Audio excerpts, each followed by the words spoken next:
নমস্কার, আমি doctor Naren Pandey, allergy asthma centre, কলকাতার পক্ষ থেকে। আজকে আমরা আলোচনা করতে চলেছি প্রচুর মানুষের ঠোঁট ফুলে যায়। এই ঠোঁট ফোলার কারণ এটা নিয়ে আমরা আজকে আলোচনা করতে চলেছি। ঠোঁট ফুলে যায়, বেদনা হয়, ব্যথা হয়, লাল হয়ে উঠে বেরিয়ে আসে, এইরকম একটা পরিস্থিতি সৃষ্টি হয়। এটা নিয়ে আজকের আলোচনা। আর আপনারা যারা নতুন দর্শক এসেছেন ওনাদের অনুরোধ করবো লাইক, সাবস্ক্রাইব, কমেন্ট, শেয়ার করে যেতে। পুরনো দর্শক যারা লাইক, সাবস্ক্রাইব, কমেন্ট, শেয়ার করছেন ওনাদের অনেক অনেক ধন্যবাদ।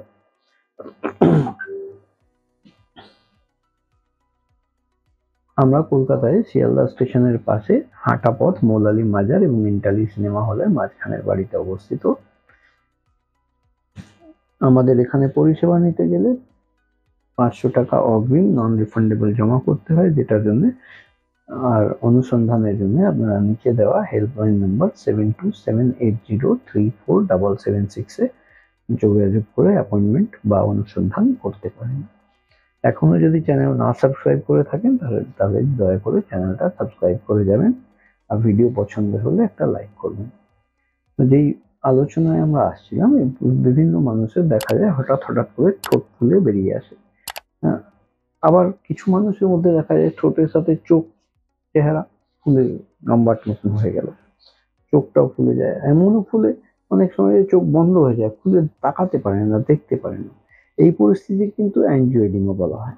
অ্যাঞ্জিওএডিমা অনেক সময় হেরিডিটারি অ্যাঞ্জিওএডিমা হয় বেশিরভাগ। অনেক সময় দেখা গেছে এটা জেনেটিক্যালি ট্রান্সফার ডিসঅর্ডার, ফ্যামিলিতে হিস্ট্রি ছিল তাই ওনারও হয়েছে।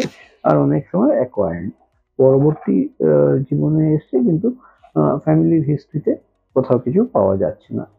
তো এই অ্যাঞ্জিওএডিমা হওয়ার মূল কারণ, তার পিছনের কারণ অ্যালার্জি। কিন্তু এই অ্যাঞ্জিওএডিমা হওয়ার সাথে সাথে আবার কিছু কিছু পরিসংখ্যান রোগীদের মধ্যে দেখা গেছে তার সাথে সাথে আর্টিকেরিয়া হয়।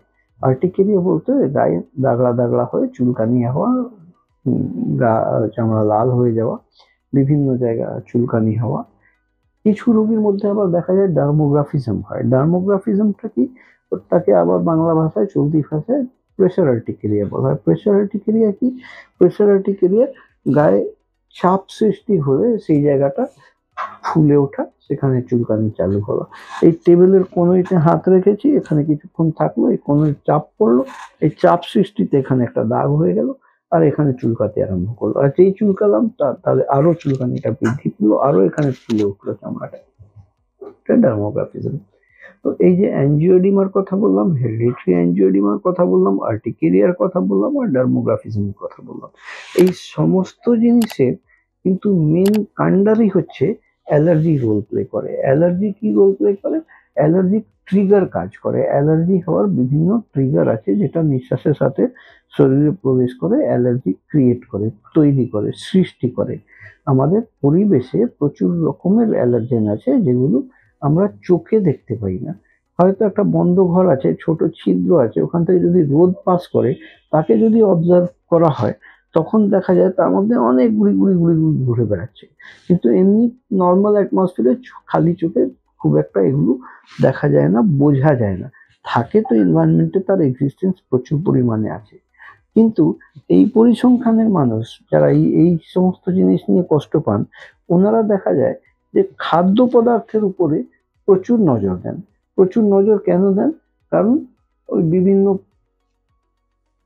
পরামর্শ দেওয়ার মানুষগুলো, তার রিলেটিভ, পরিচিত, ঘরের লোক, সবাই ওই অ্যালার্জি জনিত বিষয়, তাই জন্য বিভিন্ন খাদ্য পদার্থ ওনাদের তালিকা থেকে বাতিল করে দেন। বা আরো একটা জিনিস হয় যে মানুষ ভাবে যে অ্যালার্জি মানে নিশ্চয়ই কিছু খেয়েছি তাহলে অ্যালার্জি হয়ে এটা ঠোঁট ফুলেছে, নিশ্চয়ই কিছু খেয়েছি বলে গায়ে দাগড়া চুলকানি হচ্ছে। আচ্ছা, আমি সকালে কি খেয়েছিলাম, বা কাল রাতে কি খেয়েছিলাম, পরশু কি খেয়েছিলাম, এই ব্যাক ক্যালকুলেশন গুলো করতে চালু করেন, আর ট্রায়াল এন্ড এরারে বিভিন্ন ফুডকে অ্যাভয়েড করা শুরু করেন। কিন্তু বেশিরভাগ ক্ষেত্রে দেখা গেছে যে এই ফুড অ্যাভয়েডেন্স করে খুব একটা সলিউশন পাওয়া যাচ্ছে না। এইরকম এপিসোড গুলো হতে থাকে। এটার জন্য প্রয়োজন যেটা আছে সেটা মূলত খুঁজে বার করা, কোন কোন জিনিস থেকে কত পরিমাণে অ্যালার্জি হচ্ছে, সেই ট্রিগার ফ্যাক্টর গুলোকে খুঁজে বার করা, আর চিহ্নিত করে তার বিরুদ্ধে স্পেসিফিক ভ্যাকসিন তৈরি করে বডির মধ্যে স্পেসিফিক ইমিউনিটি, যে যে জিনিস থেকে অ্যালার্জি হচ্ছে তার বিরুদ্ধে স্পেসিফিক ইমিউনিটি তৈরি করে দেওয়া। এই তৈরি করে দিলেই কিন্তু আস্তে আস্তে এর রাস্তা কেউ আমরা খুঁজে পেতে পারবো। এই যে মডিফাইড স্কিন প্রিক অ্যালার্জি পরীক্ষার কথা বলছি, এই মডিফাইড স্কিন প্রিক অ্যালার্জি পরীক্ষা করতে 2500 টাকা চার্জেস। আমাদের এখানে 144 ধরনের বিভিন্ন ধরনের অ্যালার্জেনের পরীক্ষা হয়।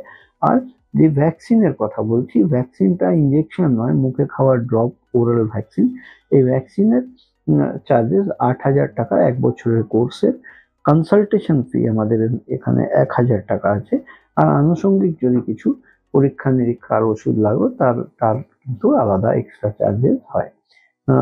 এই সমস্ত জিনিসগুলো মাথায় নিয়ে যদি আপনার প্রয়োজন মনে করেন যে এই চিকিৎসা পদ্ধতিতে এগোনোর দরকার, তাহলে আমাদের এখানে পরিষেবা নিতে গিয়ে অগ্রিম 500 টাকা নন রিফান্ডেবল জমা দিয়ে অ্যাপয়েন্টমেন্ট নিতে লাগে। এই অ্যাপয়েন্টমেন্ট নেওয়ার জন্য নিচে দেওয়া নম্বর 7278034776 কল করে অ্যাপয়েন্টমেন্ট বা আনুষঙ্গিক অনুসন্ধান আপনারা করতে পারেন। আমরা কলকাতায় শিয়ালদা স্টেশনের পাশে হাঁটা পথ, মৌলালী মাজার এবং ইন্টালি সিনেমা হলের মাঝখানের বাড়িতে অবস্থিত। আপনারা সুস্থ থাকুন, ভালো থাকুন, খুশি থাকুন। আমি doctor Naren Pandey, allergy asthma সেন্টারের পক্ষ থেকে। এখনো চ্যানেল যদি আপনি না সাবস্ক্রাইব করে থাকেন তাহলে দয়া করে চ্যানেলটা সাবস্ক্রাইব করে যাবেন। ভিডিও পছন্দ হলে একটা লাইক করবেন। আর যদি কিছু আপনার জিজ্ঞাসা থাকে তাহলে নিচে কমেন্ট সেকশনে যদি আপনি কমেন্ট করেন তাহলে আমরা চেষ্টা করব আপনার জিজ্ঞাসাটাকে পরবর্তী ভিডিওতে উত্তর দেওয়া বা সেই নিয়ে একটা ভিডিও তৈরি করে দেওয়া। নমস্কার, আপনারা ভালো থাকুন।